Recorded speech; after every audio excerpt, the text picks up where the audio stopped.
Hi praise lord. నా పేరు Anand. Welcome to the scripture together YouTube channel. ఈరోజు మనము తిమోతికి రాసిన 2వ పత్రిక 3వ అధ్యాయాన్ని కలిసి చదువుకుందాము. మీ దగ్గర బైబిల్స్ ఉన్నట్లయితే దయచేసి వాటిని తెచ్చావండి.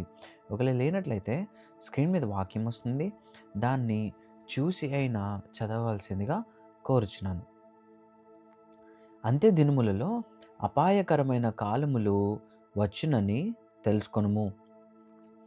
ఎలాగనగా మనుష్యులు స్వార్థప్రియులు, ధనాపేక్షులు, బింకములాడువారు, అహంకారులు, దూషకులు, తల్లిదండ్రులకు అవిధేయులు, కృతజ్ఞత లేనివారు, అపవిత్రులు, అనురాగరహితులు, అతిద్వేషులు, అపవాదకులు, అజితేంద్రియులు, క్రూరులు, సజ్జన ద్వేషులు, ద్రోహులు, మూర్ఖులు, గర్వాంధులు, దేవుని కంటే సుఖానుభవము నెక్కువగా ప్రేమించువారు, పైకి భక్తిగల వారి వలె ఉండియు దాని శక్తిని ఆశ్రయించని వారునై ఉందురు. ఇట్టి వారికి విముఖుడవై ఉండుము. పాపభరితులై నానా విధములైన దురాశల వలన నడిపింపబడి ఎల్లప్పుడూ నేర్చుకొనుచున్నను సత్య విషయమైన అనుభవ జ్ఞానము ఎప్పుడునూ పొందలేని అవివేక స్త్రీల యొక్క ఇండ్లలో చొచ్చి వారిని చెరపట్టుకొని పోవువారు వీరిలో చేరినవారు.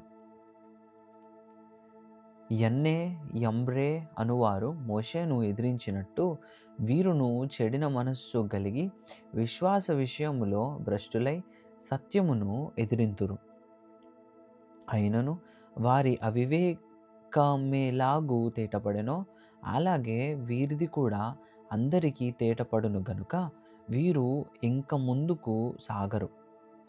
అయితే నీవు నా బోధను, నా ప్రవర్తనను, నా ఉద్దేశమును, నా విశ్వాసమును, నా దీర్ఘశాంతమును, నా ప్రేమను, నా ఓర్పును అంత్యొకయ, ఈకొనియ, లుస్త అను పట్టణములలో నాకు కలిగినట్టి హింసలను, ఉపద్రవములను తెలుసుకొనిన వాడవై నన్ను వెంబడించితివి.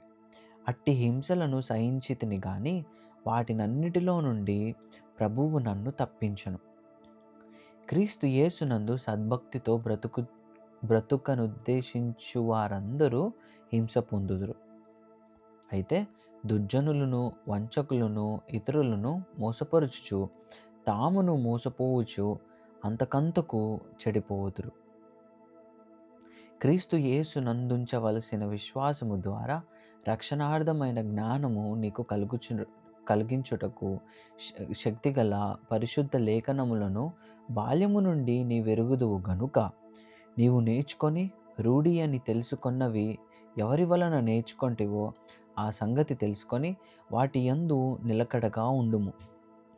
దైవజనుడు సన్నద్ధుడై ప్రతి సత్కార్యమునకు పూర్ణముగా సిద్ధపడి ఉండునట్లు దైవావేశము వలన కలిగిన ప్రతి లేఖనము ఉపదేశించుటకును, ఖండించుటకును, తప్పు దిద్దుటకును, నీతి యందు శిక్ష చేయుటకును ప్రయోజనకరమై ఉన్నది.